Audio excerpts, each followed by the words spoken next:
अस्सलाम वालेकुम YouTube family. तो कैसे हैं आप सब? उम्मीद करती हूँ अच्छे होंगे।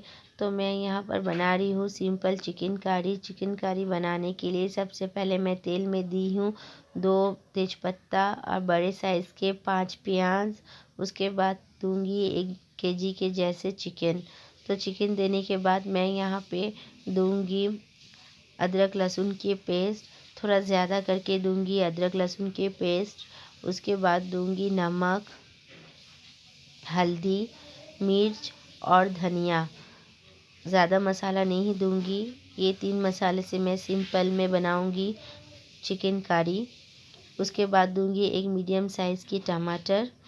टमाटर देने के बाद मैं अच्छे तरीके से इसको चारों तरफ से भून लूँगी, जिसमें चिकन में चारों तरफ से मसाला लग जाए।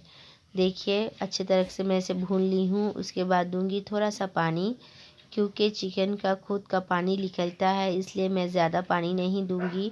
थोड़ा सा पानी देके मैं इसे ढक दूंगी। तो 10 मिनट के बाद मैं इसको चेक करूंगी। तो देखिए ये अदरक लहसुन का पेस्ट का जिसमें स्मेल ना रहे, उसके लिए मैं अच्छे से भून लूँगी इसमें, और इसका पीलापन भी कट जाए। तो 20 मिनट तक मैं इसको भूनूंगी धीमी आंच में ढक ढक कर।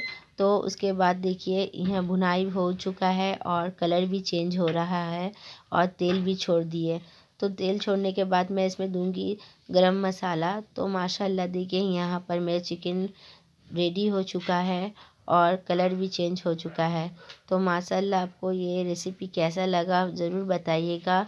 लाइक करिएगा, शेयर कमेंट्स करिएगा और सब्सक्राइब करिएगा, और अपना ख्याल रखिएगा। अल्लाह हाफिज़।